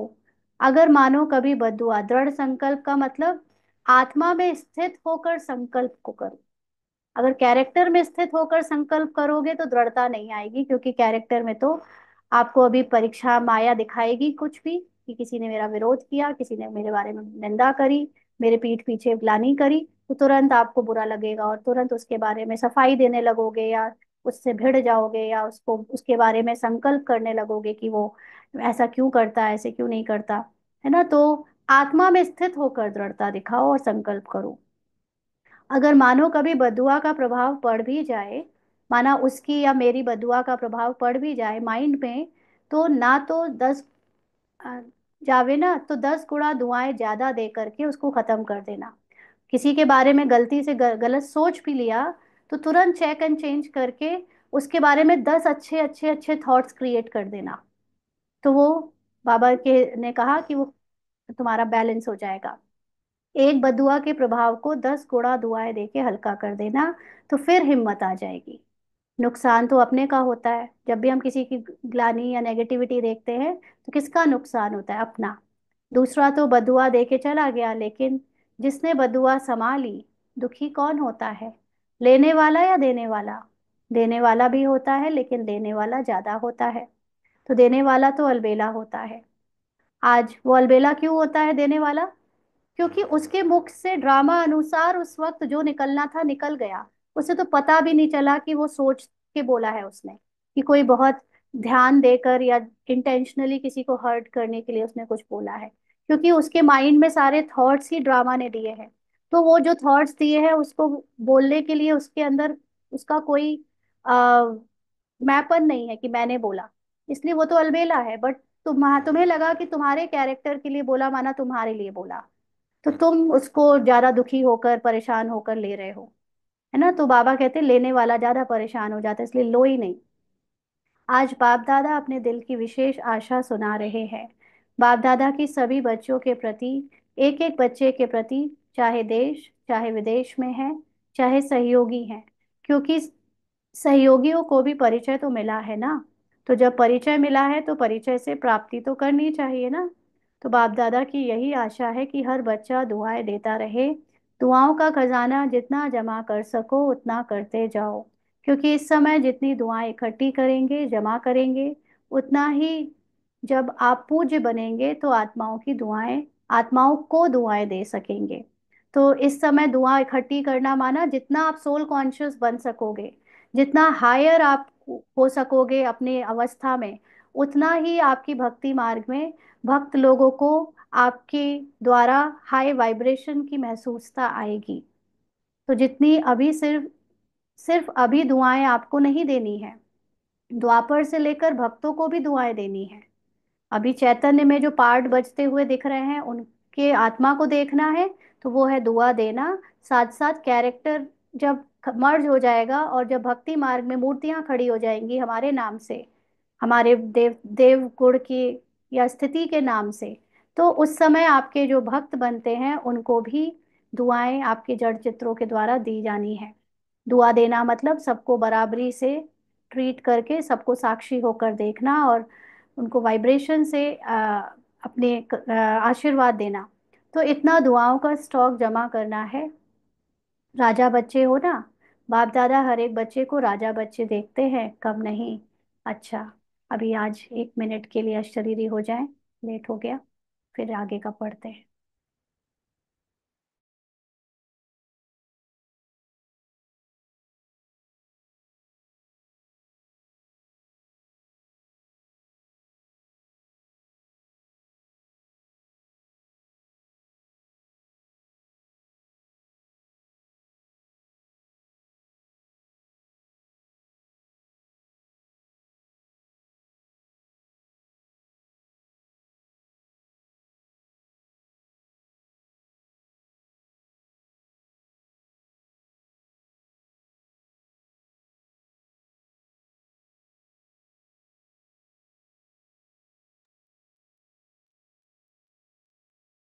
बाप दादा की आशा अंडरलाइन की, पूछ रहे हैं बाबा। जिसने की वह हाथ उठाओ। कर ली? अच्छा। तो बाप दादा ने 6 मास का होमवर्क भी दिया है, याद है? टीचर्स को याद है। लेकिन यह दृढ़ संकल्प की रिजल्ट 1 मास की देखेंगे। पहले 1 मास करके दिखाओ, दुआएं देना दुआएं लेना, क्योंकि नया वर्ष तो जल्दी शुरू होने वाला है। 6 मास का होमवर्क अपना है। यह 1 मास दृढ़ संकल्प की रिजल्ट देखेंगे। ठीक है ना? टीचर्स, 1 मास ठीक है, पहले 1 मास करो, फिर उसको रेगुलर, जब तक सब कॉन्शियस में नेचर नहीं बन जाता हमारा दुआ देने दुआ लेने का, तब तक करते रहना है। पांडव ठीक है। अच्छा, जो पहली बार मधुबन में पहुंचे हैं वह हाथ उठाओ। बहुत अच्छा। देखो, बाप दादा को सदा नए बच्चे बहुत प्यारे लगते हैं, लेकिन नए बच्चे जैसे वृक्ष होता है ना, उसमें जो छोटे छोटे पत्ते निकलते हैं वह चिड़ियों को बहुत प्यारे लगते हैं, माना माया को बहुत प्यारे लगते हैं। तो ऐसे नए नए जो बच्चे हैं तो माया को भी नए बच्चे बहुत प्यारे लगते हैं। इसलिए हर एक जो नए हैं वह हर रोज अपने नवीनता को चेक करना, माना मेरे अंदर क्या क्या चेंजेस आते जा रहे हैं उसको चेक करते रहना कि आज के दिन अपने में क्या नवीनता लाई, माना क्या नया ज्ञान मिला जो मुझे अप्लाई करना है, कौन सा विशेष गुण कौन सी शक्ति अपने में विशेष धारण करी। तो चेक करते रहेंगे, स्वयं को परिपक्व करते रहेंगे, तो सेफ रहेंगे, अमर रहेंगे, माना आत्मिक स्थिति का अभ्यास जारी रखेंगे। तो अमर रहना, अमर पद पाना ही है। अमर पद पाना माना निरंतर सोल कॉन्शियस स्थिति में स्थित हो जाना, सदा वाली स्थिति में स्थित हो जाना, इसको कहते हैं अमर पद पाना। अच्छा, चारों ओर के बेफिक्र बादशाहों को, सदा रूहानी फखुर में रहने वाले श्रेष्ठ आत्माओं को, सदा प्राप्त हुए खजानों को जमा खाते में बढ़ाने वाले तीव्र पुरुषार्थी आत्माओं को, सदा एक समय में तीनों प्रकार की सेवा करने वाले श्रेष्ठ सेवाधारी बच्चों को बाप दादा का याद प्यार, पदम पदम पदम गुणा याद प्यार और नमस्ते। हम रूहानी बच्चों की रूहानी बाप दादा को याद प्यार, गुड मॉर्निंग और नमस्ते बाबा। शुक्रिया, थैंक यू बाबा। आज का वरदान है, सर्व शक्तियों को ऑर्डर प्रमाण अपना सहयोगी बनाने वाले प्रकृति जीत भव। सर्व शक्तियों को ऑर्डर प्रमाण अपना सहयोगी बनाने वाले प्रकृति जीत भव। तो जब बाबा कहता है प्रकृति जीत भव, माना आत्मा है ही प्रकृति जीत। आत्मा पांच तत्वों से परे है और आत्मा के अंदर है ही सर्व शक्तियां। केवल अपने को संपूर्ण आत्मा की स्मृति दिलाओ तो ऑटोमेटिकली आपकी सर्व शक्तियां ऑर्डर प्रमाण आपका सहयोग देने आ जाएंगी। ऐसे प्रकृति जीत आप हो ही, भव माने हो ही। तो सबसे बड़े ते बड़े दासी प्रकृति है। जो बच्चे प्रकृति जीत बनने का वरदान प्राप्त कर लेते हैं, माना जो बच्चे प्रकृति जीत होने का अपने अंदर निश्चय कर लेते हैं कि मैं हूं ही, उनके ऑर्डर प्रमाण सर्व शक्तियां और प्रकृति रूपी दासी कार्य करती है। माना उनकी जो भी अंदर कभी कैरेक्टर में जो शक्ति की जरूरत है वो अपने आप शक्ति यूज होती है। प्रकृति यानी बाहर और शरीर में जब जो भी डिटैचमेंट हो रख कर शरीर को जैसे भी चलाना है या प्रकृति में जैसे भी चलना है कैरेक्टर को, वो अपने आप दासी होकर कार्य करता है, अर्थात समय पर सहयोग देती है। लेकिन यदि लेकिन यदि प्रकृति जीत बनने के बजाय अलवेलेपन की नींद में व अल्पकाल की प्राप्ति के नशे में व व्यर्थ संकल्पों के नाच में मस्त होकर अपना समय गवाते हो, माना अपनी संपूर्णता को ध्यान रखने का अभ्यास करने की जगह कैरेक्टर की टेम्परली चीजों में, अलबेलेपन में अपने को खुश रखते हो, वेस्ट थॉट्स ड्रामा के थॉट्स में अपने को नचाते रहते हो, तो अपना समय गवाते हो, तो शक्तियां ऑर्डर पर कार्य नहीं कर सकती। तो ना प्रकृति आपका सुनेगी, यानी आपका शरीर या बाहर की प्रकृति सुनेगी, और ना ही किसी एक्ट में जो शक्ति चाहिए उस समय वो शक्ति आएगी। इसलिए चेक करो कि पहले मुख्य संकल्प शक्ति, निर्णय शक्ति और संस्कार की शक्ति तीनों ही ऑर्डर में है। तो हम आत्मा की संपूर्णता में स्थित हैं, इसकी चेकिंग होती है कि आपके अंदर निर्णय शक्ति भी होगी, आप में आपके अंदर थॉट्स पावर होगी, माना आप वेस्ट थॉट क्रिएट ही नहीं करोगे, जो होना है वही थॉट आएगा। और संस्कार की शक्ति मतलब आपका ओरिजिनल जो संस्कार है वही आपको याद रहेगा, ना कि कैरेक्टर के संस्कार से आप प्रभावित होकर उसमें डूबोगे। तो ये तीनों चीजें आत्मिक स्थिति में स्थित होकर आपके अंदर ऑर्डर में होती हैं। स्लोगन है, बाप दादा के गुण गाते रहो तो स्वयं भी गुणमूर्त बन जाएंगे। तो बाबा की महिमा को याद करना माना अपनी महिमा याद करना। तो इसलिए बाबा की महिमा को याद करते करते अपने में भी, अपनी सोल कॉन्शियस स्थिति में भी टिक जाना है, गुणमूर्त बन जाना है। आज के अव्यक्त इशारे, कंबाइंड सेवा के बिना सफलता असंभव है। ऐसा नहीं कि जाओ सेवा करने और लौटो तो कहो माया आ गई, मूड ऑफ हो गया, डिस्टर्ब हो गए। इसलिए अंडरलाइन करो, सेवा में सफलता या सेवा में वृद्धि का साधन है स्व की सेवा और सर्व की कंबाइंड सेवा। तो आज जो बाबा ने कंबाइंड सेवा की बात करी है उसमें स्व की सेवा और सर्व की कंबाइंड सेवा। तो अक्सर क्या होता है कि हम दूसरों की सेवा के लिए पहुंच जाते हैं, दूसरों की सेवा के लिए बड़ा रेडी रहते हैं, उनको क्या ज्ञान सुनाए, उनको क्या करें उनके लिए, लेकिन स्व की सेवा नहीं करते। स्व की सेवा का मतलब है कि पहले अपनी संपूर्णता की स्थिति में खुद को बैठाओ, अपने को संपूर्ण आत्मा में स्थित करो, और फिर आपके द्वारा ड्रामा अनुसार जो ज्ञान निकले उसमें ऑटोमेटिकली सेवा हो जाती है। लेकिन हम खुद को उस स्थिति में नहीं बैठाते, जो भरा भराया रटा रटाया ज्ञान है वो सोच सोच कर बोलने में ध्यान लगाते हैं, और इसलिए बाहर वाले की सेवा जो आत्मिक शक्ति आत्मिक बल से होनी चाहिए वो नहीं होती, तो बाहर भी सेवा में सफलता नहीं मिलती। तो जब आप अपने आत्मिक स्थिति में स्थित रहोगे, ड्रामा अनुसार आपसे परफेक्ट ज्ञान निकलेगा, परफेक्ट सेवा होगी, तो दोनों की कंबाइंड रूप की सेवा से सफलता मिलेगी जरूर। अच्छा, ओम शांति। हाँ जी, आज की मुरली के पॉइंट सुनाएंगे। ओम शांति।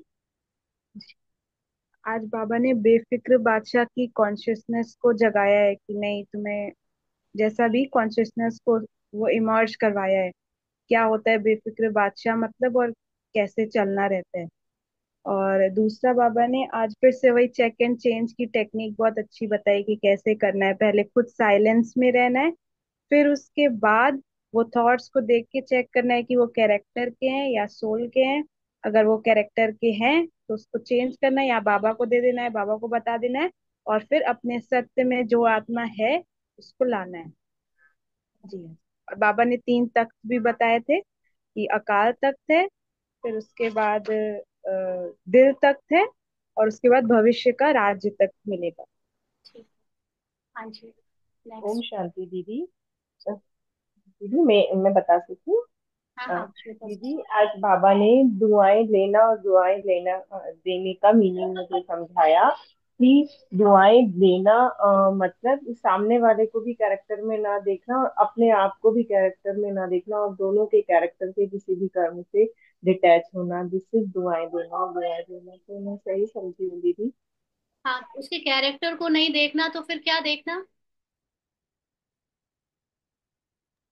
उसके इसकी सत्य, सत्य आत्मा को देखना, सतो उसकी प्रधान सतो आत्मा प्रधान को आत्मा देखना। को देखना। मान लो आपके सामने आपकी कलीग है, आपके कॉलेज की है ना, वो आपको आकर अपने घर की कोई परेशानी बता रही है, तो अभी आप क्या करोगे? कैसे दुआ दोगे, कैसे दुआ लोगे?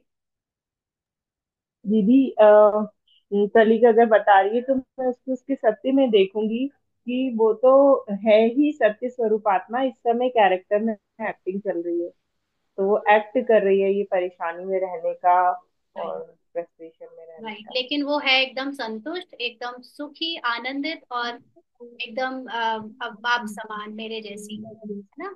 तो इसको कहते हैं दुआ देना और दुआ लेना। तो इससे आपकी आत्मिक अवस्था की याददाश्त भी बढ़ती जा रही है, और उसको भी आपसे वाइब्रेशन उसके सत्य की मिल रही है। तो वो देगी नहीं, मुंह से नहीं बोलेगी, लेकिन उसको अपने आप ही अच्छा फील होना शुरू हो जाएगा।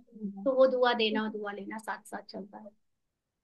ठीक है। और और दीदी इसमें इस चीज की भी अपन को माइंड में थॉट नहीं आना चाहिए कि वो कब इस चीज से बाहर निकलेगी। हाँ, वो ड्रामा नहीं। वो अगर आप ऐसा वाला माइंड में ला रहे हो, मतलब आप दिखावा कर रहे हो दुआ देने दुआ लेने का। आप जब हो ही आत्मा में स्थित और इतना सबकॉन्शियस माइंड तक ये ज्ञान पहुंच चुका है कि भाई वो एक्चुअली में दुखी नहीं है, ये सच्ची बात है, ये झूठ थोड़ी है कि वो दुखी नहीं है। वो कैरेक्टर में दिखा रही है, आंसू बहा रही है, जो कि कंप्लेन कर रही है या दुखी है, बट रियल में वो आत्मा जो परम धाम में स्थित है, वो परम धाम की स्थिति में जो आत्मा है वो तो एकदम डिटैच्ड है, उसको इस सब से कोई मतलब नहीं। वही उसकी प्योरिटी है, वही उसकी ट्रुथ है, वही उसका सच है। तो आपको फिर ये चिंता थोड़ी होगी कि आप उसका कैरेक्टर बदलने का वेट करोगे। वो तो आपके सामने माया के रूप में थोड़ी देर आपकी स्थिति को हिलाने के लिए, रोना गाना या कंप्लेन करने के लिए आई, और आपने उसको सच समझकर उसमें डूब गए। हाय मेरी सहेली इतनी परेशान है, हाय वो इतना उसके साथ ऐसा हुआ वैसा हुआ। यही तो माया कराती है। जी, और कौन सुनाएगा?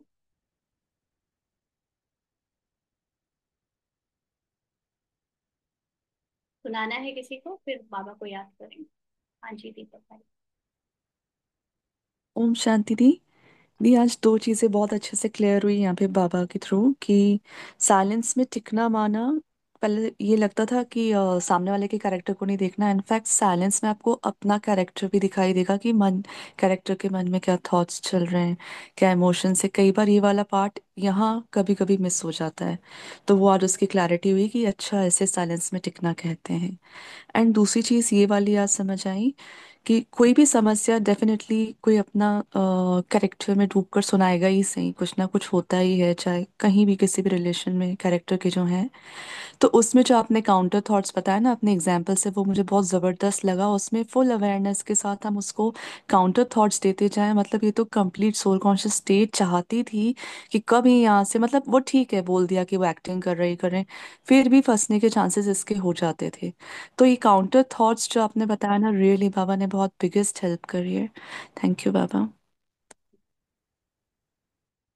किसी को सुनाना। निराकारी मन को हर समस्या परिस्थिति से उपराम रहे। ठीक है, फिर बाबा को याद करते हैं। ओम शांति। हाँ जी। मैं ये बाबा से कहना चाहूंगी कि बाबा जो तुमने दिया है शायद दुनिया जहां में कोई नहीं दे सकता है, इसलिए इतना शुक्रिया, दिलो जान से शुक्रिया है मेरे बाबा का। ठीक है जी। चलिए, बाबा को याद करें।